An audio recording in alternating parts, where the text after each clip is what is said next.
सध्याची बातमी येते ती संतापजनक आहे। पुण्यातून ही बातमी येते। पुण्यामध्ये 9 वर्षीय मुलीवर आजोबाकडूनच लैंगिक अत्याचाराचा प्रयत्न करण्यात आला। पर्वती भागातील ही धक्कादायक घटना आहे। आरोपीला ताब्यात घेण्यात आले, त्याला अटक करण्यात आले। पोलिसांकडून संतप्त नागरिकांची समजूत काढण्याचा प्रयत्न जो आहे तो केला जातो। आपले प्रतिनिधी प्रदीप कापसे या बातमीवरती सर्व अपडेट आपल्यापर्यंत पोहोचवत आहेत। प्रदीप, सध्याची परिस्थिती काय आहे? कारण की मोठ्या संख्येने नागरिक जे आहेत ते पर्वतीच्या या संपूर्ण परिसरात रस्त्यावरती ठिय्या आंदोलन करत आहेत। पोलीस मोठ्या संख्येने जमले आहेत। सध्या तिथली परिस्थिती काय आहे? त्या आरोपीला अटक करण्यात आलेली आहे का? नक्की काय घडतं? सचिन, या प्रकरणामधल्या आरोपीला अटक करण्यात आलेली आहे। पुण्याचे सहपोलीस आयुक्त रंजन कुमार शर्मा यांनी काही वेळापूर्वी टीव्ही9शी बोलताना ही माहिती दिलेली आहे। मात्र दुसऱ्या बाजूला आपण पाहतोय की रस्त्यावरती जे नागरिक उतरलेले आहेत त्यांना आता सध्या बाजूला काढण्याचं काम जे आहे ते पोलिसांकडून केलं जाते। पोलिसांकडून आवाहन केलं जाते की या सगळ्या परिसरामध्ये गर्दी जी आहे ती टाळा, रस्त्यावरती गर्दी करू नका। मोबाईल सर्व्हिलन्स व्हॅनच्या मदतीने आपण पाहतोय की नागरिकांना आवाहन करण्यात आलेलं आहे। मात्र नागरिकांच्या आक्रमक प्रतिक्रिया ज्या आहेत त्या पाहायला मिळत आहेत। या सगळ्या महिला आक्रमक झालेल्या होत्या। मात्र पोलिसांकडून आवाहन करण्यात आलेलं आहे की आरोपीला अटक करण्यात आलेली आहे। कायदेशीर प्रक्रिया जी आहे ती आम्हाला करायची। पीडित कुटुंबातले सदस्य जे आहेत रस्त्यावरती नाहीत अशी काही वेळापूर्वी माहिती पोलिसांनी मोबाईल सर्व्हिलन्स व्हॅनवरती दिलेली होती। जे नागरिक रस्त्यावरती उतरलेले आहेत त्या नागरिकांनी लवकरात लवकर घरी जावं अशा पद्धतीचं आवाहन केलेलं आहे।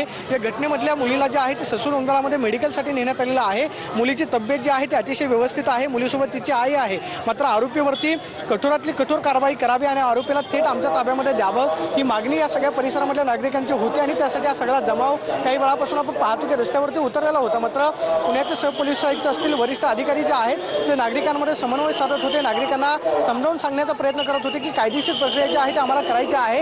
या प्रकरणामधल्या आरोपीला कठोरातली कठोर कारवाई जी आहे ती केली जाईल। त्यासाठी आम्हाला जो आहे तो पोलिसांना वेळ द्या आणि सहकार्य करा अशा पद्धतीचं आवाहन पोलिसांनी केलेलं होतं। मात्र आपण पाहतो की या सगळ्या परिसरामध्ये आता नागरिक जे आहेत ते जमलेले होते त्यांना आता पोलिसांकडून बाजूला जे आहे ते करण्याचं काम केलं जातंय।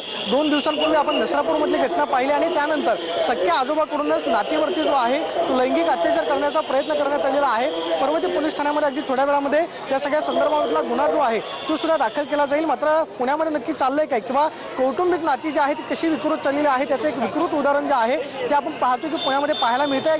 थेट आजोबाकडूनच खेळणारे खरं तर आपण पाहतो की अल्पवयीन मुलीवरती जो आहे तो लैंगिक अत्याचार करण्याचा प्रयत्न घडलेला आहे आणि त्यानंतर मात्र हे सगळे नागरिक जे आहेत ते संतप्त झालेले होते। सगळे संतप्त नागरिक रस्त्यावरती आपण पाहतोय की गेल्या 1.5 तासांपासून ठिय्या म्हणून बसले होते। मात्र सध्या आता नागरिकांना जे आहे बाजूला काढण्याचं काम केलं जाते आणि पोलिसांकडून सुद्धा आवाहन केलं जाते की आपण रस्त्यावरती थांबू नका। या घटनेमधल्या आरोपीला अटक करण्यात आलेली आहे। पुढची कायदेशीर प्रक्रिया जी आहे ती आम्हाला करायची आहे। त्यासाठी पोलिसांना सहकार्य करा अशा पद्धतीचं आवाहन पोलिसांकडून केलं जातं आणि आपण पाहतोय की मोबाईल सर्व्हिलन्स व्हॅनच्या मदतीनं काही वेळापूर्वी नागरिकांना सूचना देण्यात आलेल्या होत्या की आपण इथे थांबू नका, पोलिसांना सहकार्य करा। मात्र आपण पाहतोय की हे सगळे नागरिक जे आहेत रस्त्यावरती थांबून आहेत। नागरिकांच्या संतप्त भावना आहेत की आरोपीला थेट आमच्या ताब्यामध्ये द्या। महिला सुद्धा ज्या आहेत मोठ्या संख्येने रस्त्यावरती उतरलेल्या होत्या। मात्र त्या सगळ्यांना सुद्धा आवाहन करण्यात आलेलं आहे की आपण रस्त्यावरती न थांबता पोलिसांना सहकार्य करा।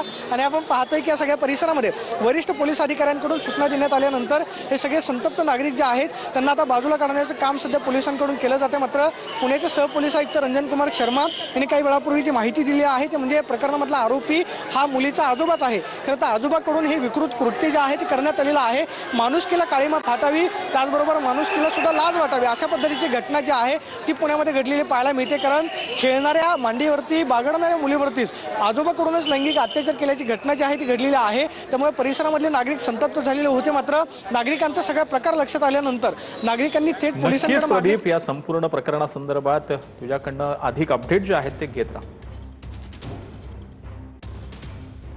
आपल्यासोबत स्वतः पुण्याचे सहपोलीस आयुक्त रंजन कुमार शर्मा सर आहेत। सर, नागरिकांना नक्की काय आवाहन कराल? ही घटना नक्की काय आहे?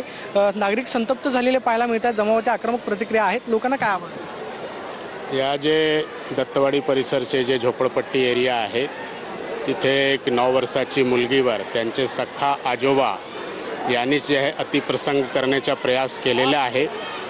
मुलगीला मेडिकलसाठी ससून हॉस्पिटलला पाठवण्यात आलेलं आहे आणि मुलगी जे आहे से सुखरूप आहे। त्यांचे मेडिकल चेकअपची प्रोसेस चालू आहे। त्यांच्यामध्ये त्या सख्खा आजोबाने जे आहे से असा प्रकार केलेले आहे। त्यामुळे हे जे आहे अतिशय वाईट परिस्थिती आणि वाईट जे आहे से इन्सिडेंट आहे।